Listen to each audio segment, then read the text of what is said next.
Hello, and let me congratulate you for taking this course. So this is the Python programming for beginners. If you don't know any programming language, or if you have no background with any programming language, it means if you don't know C, C++ or Java, okay, no need to worry about that, because this programming course or this Python programming course is completely for beginners. It's completely for absolute beginners. Okay, even if you have no experience with programming, this will be for you. This is the perfect programming course for you. Okay, so let's move ahead and we will start with this thing. Okay, so moving forward, this is me. My name is Atul Palandurkar. Okay, my name is Atul Palandurkar. I'm an author of NetBeans ID How To. It's a small book on Java. It's a small book on Java published from Pact Publications UK. Okay, then I am working on another book, that is Practical Java Programming for Beginners. Okay, that is from BPB Publications India. Then I am author of another book called Goal Setting, a 4-week challenge. It is for goal setting. Okay, if you have problems with goal settings and all, you can just refer this book as well. Then there's one more book recently I have published, that is 140 ways to work from home. Yes, you heard it correct, 140 ways to work from home and earn or generate a very good revenue. So you can do that as well. So you can refer these books as well. I'm a member of NetBeans Dream Team. I have received 12 awards till date. Okay, and I'm an Amazon trained e-commerce specialist as well. Okay, so if you want to start selling your products on Amazon, or if you want to onboard or register as a seller on Amazon, I can help you with that as well. I am also a member of Train the Trainer team with Google. I'm a digital marketer from year 2008. I have developed the complete Android certification module for Simplilearn UK. I am Oracle certified Java programmer, Oracle certified web component developer, and Oracle certified NetBeans platform associate. Okay, so this is Python. So why Python and all? So first of all, the Python is very simple and easy language.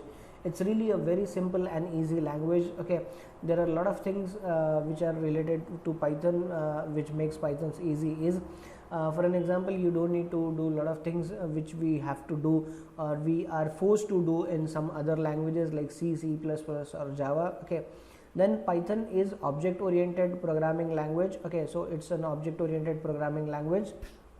Then this is a very general purpose language because we call it general purpose language because we can develop different type of applications using Python. Okay, and it's a high level language, so we don't need to compile it, we can directly interpret it. Okay, yes, this is a case sensitive language, similar to other languages, like if you take a language like C, C++ or Java, if you take any other programming languages, they are also case sensitive, and here also we have this case sensitive. Okay, so we'll see all those things practically.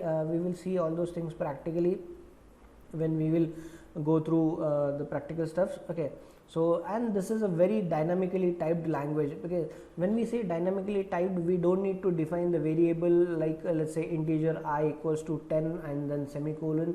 Okay, so we don't need to do it here. Okay, we can directly define the variables on the go, or we can define the things on the go, and we can just start keep on typing other stuff, keep on writing other stuff, and it will be interpreted in that way. So as I was saying, it is an interpreted language. We don't need to compile it. It will directly interpret and we will give the output. Okay, so it runs a little faster as well. Indentation is the only thing we need to take care of. So instead of let's say using curly braces, we use indentation. That means some space. Okay, so we only need to worry about the spaces and all. Okay, so we need to maintain the number of spaces. Let's say if I have given 5 spaces, so I have to maintain that 5 spaces. Okay, so and it all because of that, again, the code is very readable. It becomes easy to read the code and all. Okay, and one more feature, if we talk about let's say Python, the automatic memory management with Python.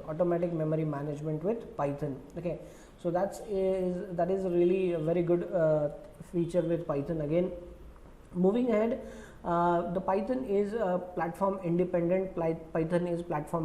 Means if we develop any program in Python, we can run the same program on different operating systems provided Python should be installed. Okay, provided Python should be installed. Okay, so if the Python is already installed, if the Python SDK, software development kit of Python or Python binary is already installed, okay, you can run Python programs on any of the machine, like may it be a Windows, Mac or Linux or whatever the operating systems we have. Okay, so we can use that, and we can develop different applications like console applications, desktop applications, web applications, mobile applications. And nowadays we are listening Python, or Python has boomed a lot. Okay, or Python is getting very much popular because of machine learning and artificial intelligence. Okay, so that is again a big thing nowadays. Okay, so that's why again these because of these buzzwords as well, Python is very getting very popular. Okay, and IoT applications as well, means Internet of Things applications as well. So we can define all such kind of applications in Python, Okay, then why Python again? So there is huge graphic library, or there are large libraries available like graphical user interfaces. Okay, web frameworks, we have a lot of web frameworks available like Kiwi or some other frameworks we have. Then multimedia frameworks. Okay, we have database, different databases support. We can have a networking libraries or test frameworks available. We also have a lot of automation frameworks available, using which we can automate a lot of things using Python. Even we can build a lot of web scraping applications using Python, and that becomes very easy with Python rather than other languages. Okay, as compared to other languages. Documentation is again there are a lot of libraries available for documentation and all, or we can also use it for reading, let's say the Excel sheets or Word files or something like that. Okay, we can generate PDFs as well using that. Then we have a lot of system administration libraries, scientific computing, text processing, image processing, and Internet of Things. Okay, so we have so many different types of libraries. I have just mentioned few of them. Okay, because I cannot mention all of them, but we have huge number of libraries related to a lot of domains and a lot of things. Okay, we may require in everyday programming or something. Okay, so we have a lot of things like that. Moving ahead again, if we talk about some of the popular applications developed in Python. Okay, so there are so many applications which are developed in Python, but we are not even aware of it. That okay, because see, one thing again we are not aware, but is Python was introduced, or Python was launched in 1991. But if we talk about the biggest rival or the biggest competitor of Python is Java, and Java was officially launched in 1995. So Java was officially launched in 1995. That means after 4 years of Python. Okay, but still, if we talk about some numbers, or if you see some numbers. Okay, so you can go on a website called TOB. Okay, you can go on a website called TOB. Okay, and TIOBE. Okay, so on TOB, or you can just Google TOB index. Okay, and you can check which language is performing or which language is on number 1. Okay, so all those things are there. Fine. So there are so many applications are developed in Python, and we are not even aware of it. Okay, so let me show you some of the logos so that you can understand which applications are developed in Python. Okay, again I have mentioned few of them. I cannot mention a lot of them on the slide. Okay, so I have just mentioned few of them. Okay, so the first is to start with, we have Google. So Google have used Python in so many places. So Google uses Python, or we can say Google is developed using Python. Then BitTorrent, if you have heard of it, we used to use it for downloading torrents and all. Okay, so BitTorrent is one. Then Pinterest is one of the social media. Okay, one of the leading social medias we have, that is again developed using Python. So a lot of its places. Okay, then Spotify, which is being heard, or which is being a very popular podcast, or let's say audio platform. Okay, so that is again a very good platform. Okay, so developed again using Python. So then we have Quora again developed using Python. Okay, so Quora is again developed using Python. That's again a big thing. And then we say Dropbox is again developed using Python. Okay, so you might have heard or used Dropbox, at least for storing your files and all. Okay, so it's somewhat similar to, let's say, Google Drive. We can say the purpose is same. Okay, storing files and all. Okay, but the Dropbox is a different entity. So but Dropbox is again developed using Python. Then YouTube is again developed using Python. YouTube is again a very popular, we nearly everyone now knows YouTube, okay, and YouTube is again very popular network for videos and all, okay.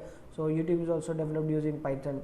Then if you say you must have used Uber somewhere, okay, so Uber cabs or something, so you must have used Uber cabs or booked Uber cabs for yourself or for your loved ones, okay.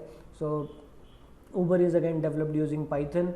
And one of the very famous or popular, or I think nearly everyone is on this particular platform now. So Instagram is again developed using Python, okay.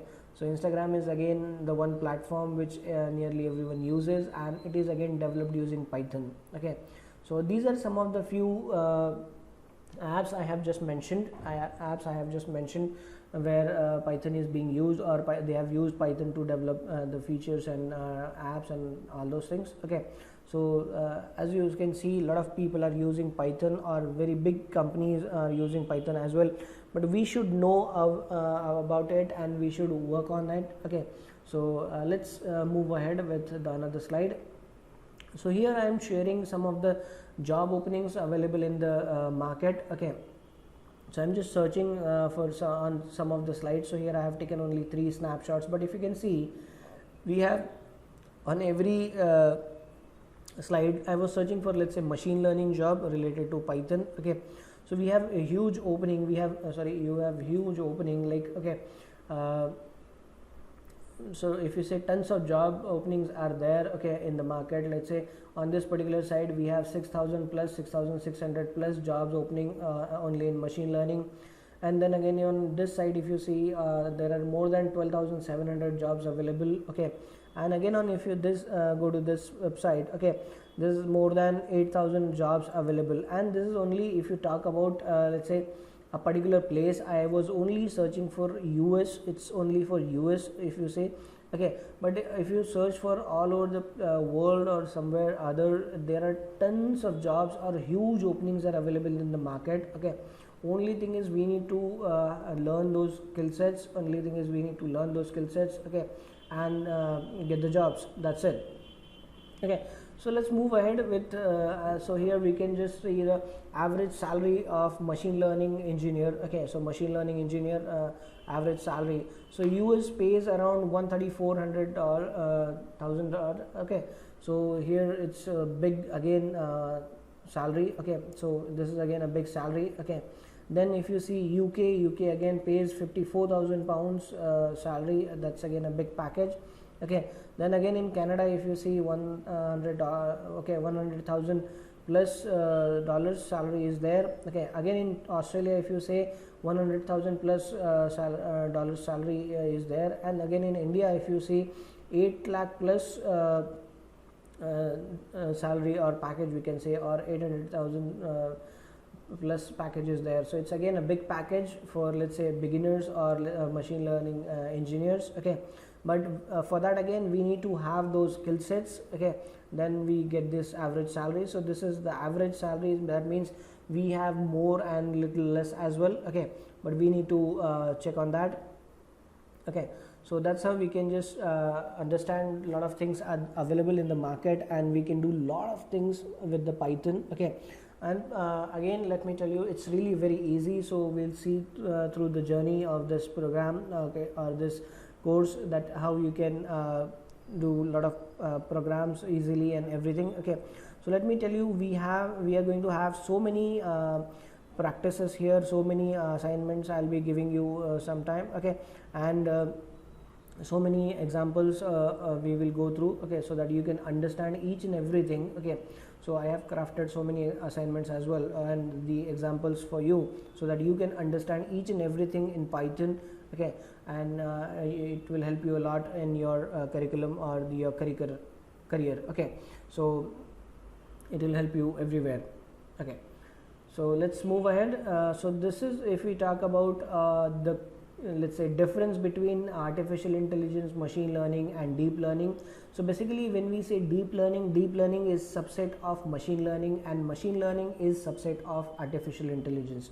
So artificial intelligence is a very broad picture or a big picture, okay, which comprises of machine learning, and machine learning holds so when we go niche, a bit of niche into it, so with that we can call it a deep learning. Okay, so that's how we can just easily or in short we can just say that. Okay, then again we will see sometime later. Okay, and let me thank you for this thing. Okay, so let's do some practicals now onwards. So for in the next session we will start the practicals. Okay, so in next video we'll directly start with the practicals, because I feel we know the basics, we can understand this things. Now we have understood the basics, okay, what Python is and how it can be helpful for us. So we will start the practicals or the how we can use Python and everything. Okay, so let's move ahead.